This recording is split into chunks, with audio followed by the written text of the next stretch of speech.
ये कंट्री जिसने जो कि बना ही था मुसलमानों की रक्षा के लिए, मुस्लिम्स के लिए एक सेफ होमलैंड बनाने के लिए, उसी में हमने वीडियो देखा कि एक मस्जिद को तोड़ा जा रहा है। गिरा देते हैं। अभी कराची में मैं देख रहा था कि वहाँ पे अहमदिया जो मॉस्क है, कि जमात खाना है, उसको गिराया जा रहा है और तोड़ा जा रहा है और लोग उसके ऊपर चढ़े हुए हैं, उसके वो कर रहे हैं। इसमें ये है कि हुकूमत पाकिस्तान को फिजिकल गैप है, तो फिजिकल साइड पे आप हमें एडिशनल टैक्सेस भी लगाने पड़ेंगे और नॉन टैक्स रेवेन्यू की साइड पे भी मजीद इकदाम करने पड़ेंगे। बिजली का जो टैरिफ है, जो हम प्लान लेकर गए थे तकरीबन 7 सवा 7 रुपए पर यूनिट इंक्रीज का, वो आईएमएफ ने ऑलमोस्ट रिजेक्ट कर दिया है और जो आईएमएफ की तरफ से आ रहा है वो 12 से 12.5 रुपए इलेक्ट्रिसिटी की स्टैगर करके कीमत बढ़ाना जो है। सऊदी अरेबिया के एक जल्लाद ने अपना इंटरव्यू दिया, उसमें कहा कि मैंने आज 1200 लोगों को अब मैंने फांसी चढ़ाया, जिनमें से ज्यादा तादाद पाकिस्तानियों की थी। रियासत मदीना नाम पाकिस्तान, इस्लाम का पे बना हुआ पाकिस्तान, पाकिस्तान का नाम ही पाकिस्तान, कायदे आजम का खा पाकिस्तान, मुसलमान का सम्मान पाकिस्तान, मुसलमान की शान पाकिस्तान। वहां एक मुसलमान की मस्जिद पे दूसरा मुसलमान चढ़ा है और गुम्बद पे हथौड़ा मार मार के पहने वाले मुसलमान की मस्जिद दूसरे वाला मुसलमान रियासत मदीना पाकिस्तान में तोड़ रहा है।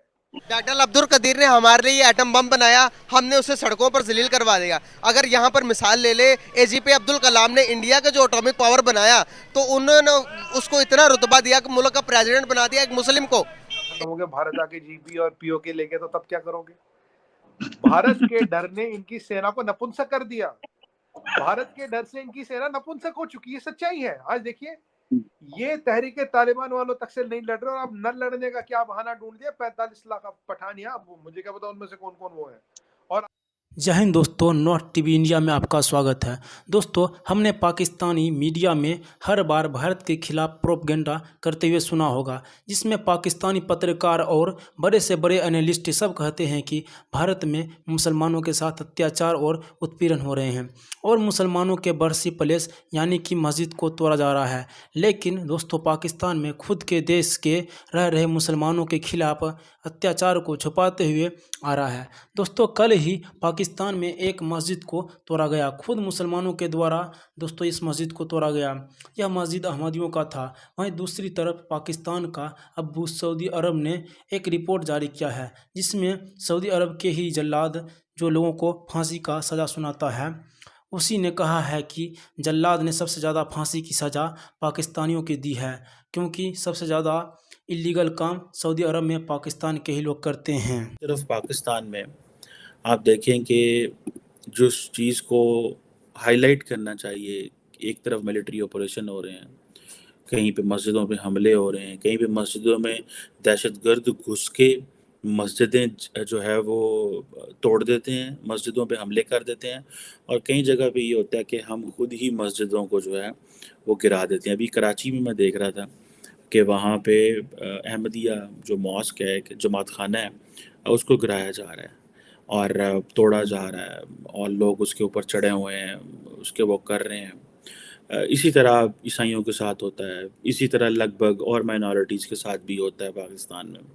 लेकिन ये ऐसे होता है कि आप सिर्फ अभी चले जाएं और जाकर देखें कि पाकिस्तान की जो स्टेट ऑफ रिलीजियस कंडीशन क्या है, ठीक है, फ्रीडम क्या है, तो आपको पता चलेगा कि हम लोग किस तरह अपने ही कानून को किस तरह वायलेट करते हैं, किस तरह हमारी जो डिस्क्रिमिनेशन है और वो किस तरह होती है, माइनॉरिटीज़ को हम किस तरह दबाते हैं और समझते हैं कि ये जो माइनॉरिटीज़ हमारे मुल्क में रहते हैं, इनको तो वो हिंदू हों, सिख हों, ईसाई हों, अहमदी हों, वो कोई भी हों, शिया हों, उनको कोई हक नहीं है रहने का। और ये हक जो है वो एक डोमिनेंट जो स्कूल ऑफ थॉट है वो डिसाइड करेगा। और स्टेट इनके सामने इतनी बेबस है, स्टेट इतनी बेबस है इनके सामने, ठीक है जी, कि स्टेट समझती है कि अगर हमने इनको छेड़ा तो ये जुलूस निकालेंगे, ये जलसे निकालेंगे।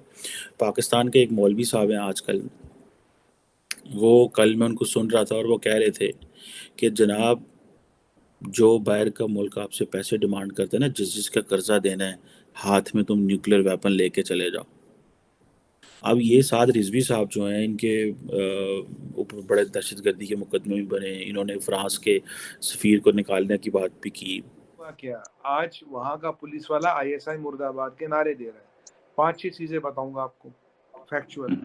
पहले ये जो मस्जिद है ये पुलिस लाइंस के अंदर है, शिया मस्जिद है, 3 लेवल की सिक्योरिटी है। अगर कोई सुसाइड वेस्ट लगा के आया भी तो इतनी सिक्योरिटी को पार करते हुए अंदर कैसे है? चलिए आ भी गया। सुसाइड वेस्ट में आप C4 लगाइए, आप RDX लगाइए, TNT में तो खैर इतना इम्पैक्ट होता ही नहीं, आप लगाएंगे तो इतनी बड़ी मस्जिद का छत गिरना, 7 का मकान गिरना, वहां लाशें मिलना, 100 लोग का मरना इम्पॉसिबल है। अगर सुसाइड बॉम्बर के वेस्ट में ये एक्सप्लोसिव्स थे तो उसका सर कैसे सही सलामत मिला? उसका सर should have been broken into pieces.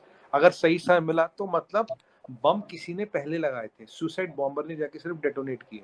अब वो कैसे डेटोनेट किया, मोबाइल से किया, कैसे किया, वो मुझे नहीं पता। अगर आप एक्सपर्ट्स की माने तो आर्म्ड वेस्ट, ये जो होता है ना बॉडी वेस्ट से इतना बड़ा एक्सप्लोजन हो ही नहीं सकता कि इतनी बड़ी नुकसान हो जाए। 100 से ज्यादा लोग जख्मी हैं और 200 तो की तो डेथ हो गई, 200 से ज्यादा लोग जख्मी है, 40-50 तो क्रिटिकल है।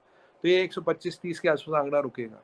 दुनिया में एक ऐसा अटैक बताइए जिसमें सुसाइड बॉम्बर के कारण इतना हुआ हो, ये पॉसिबल ही नहीं है।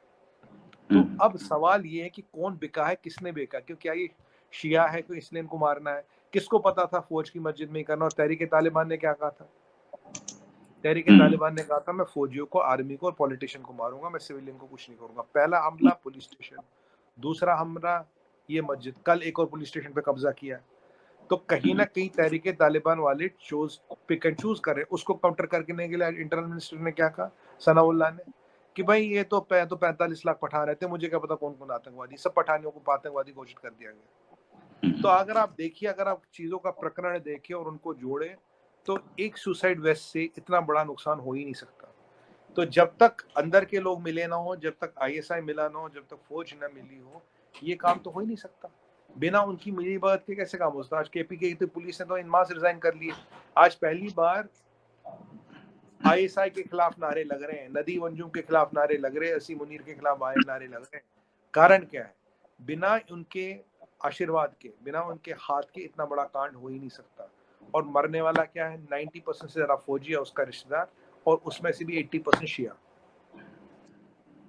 कल शिया मार दिया, आज अहमदियों की मस्जिद गिरा दी। ये देखिए, 100 शिये मार दिए, आज अहमदियों की मस्जिद गिरा दी, और दोनों ही मुसलमान है। और ये रियासत मदीना है, रियासत मदीना। और इमरान खान नियाजी चुप है, इमरान खान नियाजी चुप। शिया मर रहा, मरने दो। और इस्लाम की फतेह बताने वाला जेल में, वो जिसने इंडिया और पाकिस्तान के मैच को इस्लाम की फतेह बताया था, उनके पास से शराब की बोतल निकली।